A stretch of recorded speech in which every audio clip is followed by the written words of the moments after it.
Supreme court को approach करता और फिर ये सवाल, अब कम से कम वो स्थिति नहीं है। ईवीएम भी ठीक है, अब कुछ भी वीक नहीं है, और सेलिब्रेशन जो ऑपोजिशन के खेमे में हो रहे हैं वो आप देखिए, दो खबरें ऐसे आई हैं।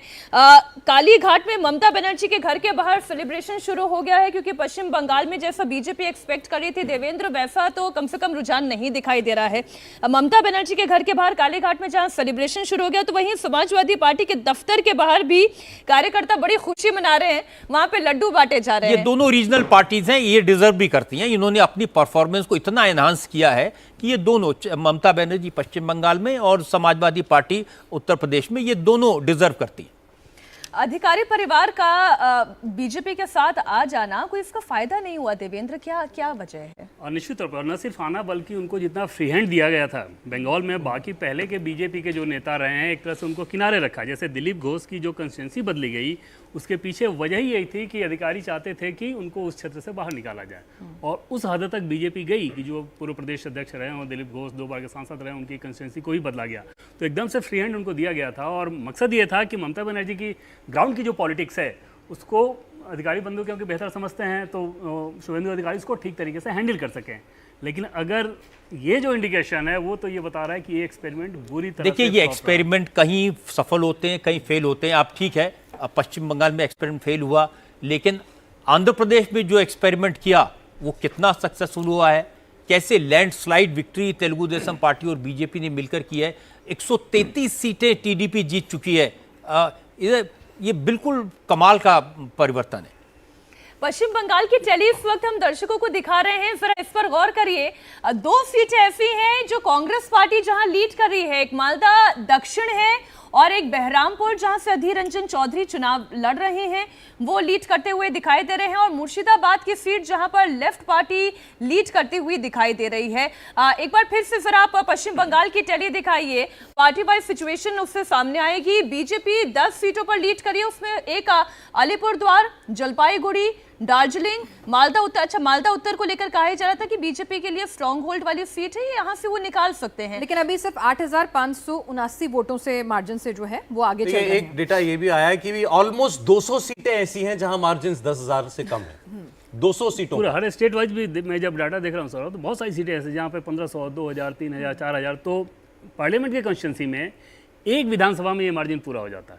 हाँ, लेकिन देवेंद्र इसका मतलब ये भी तो है कि ये कहानी पूरी तरह पलट सकती है। बिल्कुल पलट सकती है, बिल्कुल पूरी तरीके से मिली-जुली सरकार की बात जो मैंने कही उसी संदर्भ में। आपने मेरठ देखा ना, एक समय 46,000 से जीता हुआ आदमी आज जो है 6,000 से कितने से पिछड़ रहा है, 6,000 से पिछड़ गए।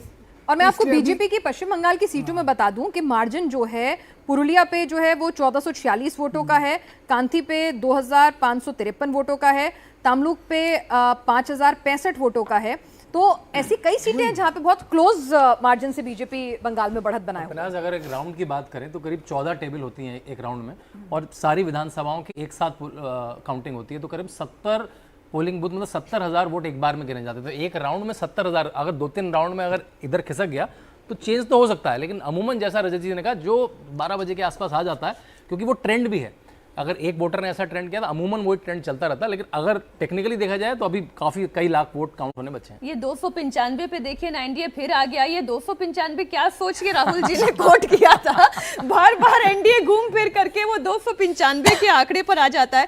रजत सर, अभी आप थोड़ी देर पहले आंध्र प्रदेश की बात कर रहे थे, जगन मोहन सरकार का जाना, टीडीपी का आना, ये क्या मैसेजिंग है? ये बड़ी चीज़ सी, वाईएसआर को लोग हटाना चाहते थे, लेकिन उनके पास विकल्प नहीं था। जैसे ही विकल्प मिला और तेलुगु देशम पार्टी और बीजेपी दोनों का मिला जुला विकल्प मिला, लोगों ने लैंडस्लाइड विक्ट्री।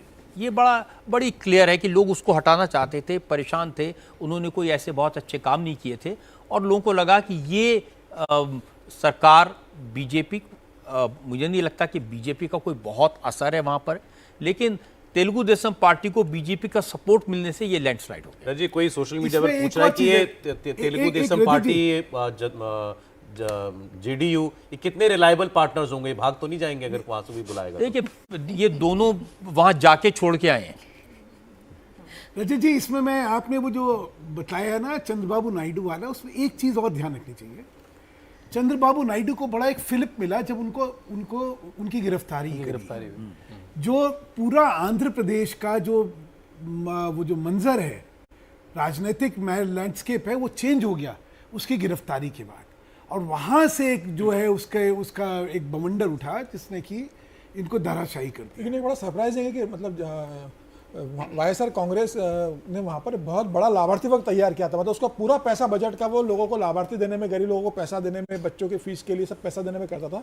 इसका मतलब ये है कि लाभार्थी वर्ग हमेशा आपके साथ नहीं रहता, आप दूसरी चीजें भी रहती हैं। ये भी सोचना पड़ेगा। देखिए 80 करोड़ लोगों को मुफ्त राशन बहुत बड़ी बात होती है, और इतना बड़ा एक मतलब जिसको कहते हैं सरकार के प्रति लोगों में एक आकर्षण होगा कि भाई मुझे मुफ्त का मेरा पेट भर रहा है, और जो नतीजे दिखा रहे हैं वो उस लाभार्थी का आपके प्रति आकर्षण नहीं दिखा रहा। बिल्कुल। और जैसा आपने कहा कि आंध्रा की राजनीति में तो जगन ने सारा अपना बजट ही लाभार्थियों के लिए लगाया खर्च था। किया था। रजत जी, तो शायद इसका कहीं बाद में विश्लेषण होगा, शायद कहीं ये भी हो ठीक है। कि जो फ्रीबीज हैं या ये जो है इनका पता नहीं कितना राजनीतिक राष्ट्रीय रिस्पॉन्सिबिलिटी है। आपने जब दिया तो उससे अब जैसे नरेंद्र भाई ने दिया 80 करोड़ को दिया, तो ये 80 करोड़ वो नहीं है जिनको की भूख है, इनमें से 70 करोड़ वो हैं जिनके की पास डिस्पोजेबल इनकम जो थी वो सारी पैसा राशन खरीदने में लग जाता था। तो जब फ्री राशन मिला तो उनके पास ये डिस्पोजेबल इनकम मिल गई कि भाई अब इस इनकम से मैं अपनी एस्पिरेशन को आगे बढ़ा सकता हूँ, मैं अपनी आकांक्षाओं के लिए मेरे पास साधन आ गए हैं, तो वो एक अलग बात हो गई। लेकिन इसका जितना प्रभाव दिखना चाहिए राजनीति में नहीं दिख रहा है। अच्छा, एक अब जरा सा वोटों की हम बात कर लें पिनाज, एक सेकंड बस। ये भी इंटरेस्टिंग है देखना, जो इलेक्शन कमीशन की वेबसाइट पर बीजेपी को अभी तक जो जितना वोट मिला है वो 39% वोट है। अपने वोट 2014 से 2% ज्यादा, 2% ज्यादा वोट, 39% वोट बीजेपी को गया अभी तक। कांग्रेस पार्टी को 25% वोट मिला है। इसका मतलब कांग्रेस पार्टी ने 5% वोट अपना बढ़ाया, 5 से 6%, 19% था, 19 पर तो 6% के करीब वोट ज्यादा मिला, 6% वोट कांग्रेस पार्टी का बढ़ गया और 2% बीजेपी का वोट बढ़ा। उसके बाद ये परिस्थिति इस वक्त जो आपको दिखाई दे रही है, ये कांग्रेस 52 से उठकर 93 पर आ गई है। बीजेपी 303 से अपनी इस वक्त 234 पर लीड कर रही है केवल। इन नतीजों में एक चीज और निकल कर आ रही है, छत्रप्पू की राजनीति जो कहा जा रहा था कि खत्म हो रही है, बाइपोलर इलेक्शन होंगे आने वाले वक्त में, जिस तरह से बीजेपी स्ट्रांग होती जा रही थी। लेकिन अब चाहे हम पश्चिम बंगाल की बात कर लें या हम लोग उत्तर प्रदेश की बात कर लें, एक बार फिर से रीजनल पार्टी जो है वो स्ट्रांग होकर उभर रही है। देखिए ममता बनर्जी अपने आप में बहुत स्ट्रॉन्ग लीडर हैं। बिहार में नीतीश कुमार का साथ किसी को भी लेना पड़ता है, वो अपने आप में बड़े स्ट्रॉन्ग लीडर हैं। तो जहाँ जहाँ जातिगत समीकरण होते हैं ये चीज़ें मैटर करती हैं। अब तमिलनाडु में तो पहले से ही डीएमके एआईडीएमके हमेशा से रही है, तो कभी भी रीजनल पार्टियां ख़त्म नहीं हुई, कभी भी उनकी ताकत ख़त्म नहीं हुई, और ना ही कभी जो कास्ट के समीकरण हैं वो ख़त्म हुए। लेकिन जब जब दूसरे कंसिडरेशन इनको ओवरटेक कर लेते हैं तो फिर ये गौण हो जाते हैं, और जब वो दूसरे कंसिडरेशन कम हो जाते हैं ये फिर चीज़ें उभर के वापस आ जाती हैं। सर टीएमसी 30 सीटों पर आगे हो गई है। पश्चिम बंगाल की एक बार फिर से आप टैली देखें, पश्चिम बंगाल 30 सीटों पर लीड लेती हुई दिखाई दे रही है।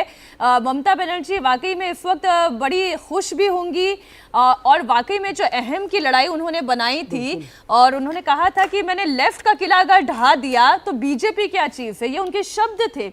तृणमूल इस वक्त 30 सीटों पर लीड करती हुई दिखाई दे रही है, बीजेपी 11, कांग्रेस 1, लेफ्ट 0। लेफ्ट तो वाकई में 0 पर डाल दिया ममता बनर्जी ने। सुधांशु जी, बीजेपी 11। नहीं, स्वाभाविक तौर पे जो भाजपा ने अपेक्षा करी थी उससे ये प्रदर्शन बहुत ही कम है। मतलब मैंने तो कहा ना कि कहाँ तो ये उम्मीद थी कि भाई 18 से 26, 28 इन सब की कल्पना थी, वहां पे 11 पे आना। अगर कोई बड़ी जीत बीजेपी के लिए इस पूरे चुनाव में है वो है उड़ीसा में। असेंबली और लोकसभा दोनों में लैंडस्लाइड। वहां 25 साल पुरानी नवीन पटनायक की सरकार को हरा के अपनी सरकार बनाना, ये एक बड़ी उपलब्धि और विकल्प बनना था। क्या है कि हमेशा उड़ीसा की पॉलिटिक्स जो थी वो बीजेडी और कांग्रेस के बीच में रही थी, बिल्कुल हमेशा से। भाजपा पहले बीजेडी के कंधे पे उड़ीसा की राजनीति करती थी, फिर नवीन पटनायक ने भाजपा का साथ छोड़ दिया, अलग करी, लेकिन कांग्रेस की पॉलिटिक्स जो थी तब भी वहां पे प्रमुख थी। अब कई लोग ये कह रहे थे कि रणनीति में गलती की, आपको ध्यान होगा वाईएसआर समझौता का हो गया साथ था। छोड़ दिया, नवीन पटनायक का साथ छोड़ दिया, इनका नुकसान होगा, ये रणनीति सही साबित वो दोनों देखिए, जगह फायदा हुआ। जबकि ये हो गया था कि एक समय कि नवीन पटनायक के साथ तय हो गया है, बिल्कुल, और फॉर्मूला ये हो रहा था कि भाई लोकसभा में भाजपा ज्यादा लड़ेगी और उसी अनुपात से विधानसभा में वो लड़ेंगे। ये एक फॉर्मूला बन रहा था जिसको कि कई किस स्तर पे ना अस्वीकार्यता हुई मुझे नहीं पता। वो सिर्फ लेकिन- कुछ विधानसभा सीटों को मतलब लेके, जो भी नंबर्स को नहीं, लेके, लेकिन देखिए वो कहते हैं कि कई बार प्रोविडेंस होता है कि आप कुछ कर रहे थे, करते करते किन्हीं कारणों से नहीं करा और उसका देखिए ये कितना एनडीए कहाँ की से कहाँ सरकार जो है, तो लेकिन कहते हैं गिर गया तो दंडवत। बस नहीं ये जो लेकिन अगर एनडीए 291 आपको दिखाई दे रहा है, इसमें दो बड़ी वैसे तो मजबूत हैं लेकिन हैं बैसाखियां ही दिखाई दे रही हैं। टीडीपी की 16 और जनता दल यूनाइटेड की 15। और दोनों एकदम हार्ड बार्गेनर हैं। जैसे नीतीश कुमार के लिए ऑफर सोचिए सर, अब इधर से ऑफर जाए इंडिया अलायंस वालों की तरफ से कि आपको डिप्टी पीएम बना रहे हैं या पीएम बना रहे हैं, फिर नीतीश कुमार जी क्या करेंगे? तो चंद्रबाबू नायडू को तो देखा अभी है, केसी बिहार के त्यागी जी चुनाव को में आपने कितना सुना dominate था या करके नहीं रखा सुना उनके था? तो फीवर ही बदले हुए उसी वक्त ही लग वो गए। बिहार वाले उनके पोस्टर दोबारा आने लगे, नीतीश सबके हैं। नहीं देखिए, लेकिन क्या है, कहीं भी एक बात ये भी समझनी चाहिए कि मान लीजिए दूसरी तरफ से कोई कोalition सरकार बनाने की कोशिश करता है, सबसे बड़ी पार्टी कौन सी है? कांग्रेस। कांग्रेस की कितनी सीटें हैं? 90। तो वो सरकार चल पाएगी या जिसके पास 236 सीटें हैं उसकी लीडरशिप में सरकार बने वो चलेगी? और नीतीश को ऑफर कौन देगा?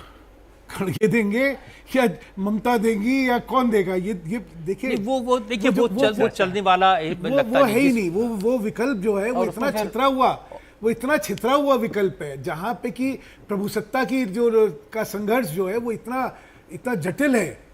आप सोचते हैं कि ममता जो है किसी का नेतृत्व मानने वाली है? और उसमें फिर अखिलेश कहेंगे कि भाई मैं 40 सीट लेके आया हूं, मैं क्यों नहीं वो- मैं बिल्कुल 16 सीट वाले सही बात नहीं। है, सही बात सबसे बड़ा दल कांग्रेस के बाद जो बन के उभरेगा इस बार वो अखिलेश का दल, समाजवादी वो कहेगा मुझे बनाओ प्रधानमंत्री। तो मेरे ख्याल से ये जो है इसलिए- सुनने में आंकड़ों में ठीक लगता है लेकिन ये हो नहीं पाएगा। एक महाराष्ट्र का आंकड़ा बड़ा इंटरेस्टिंग था।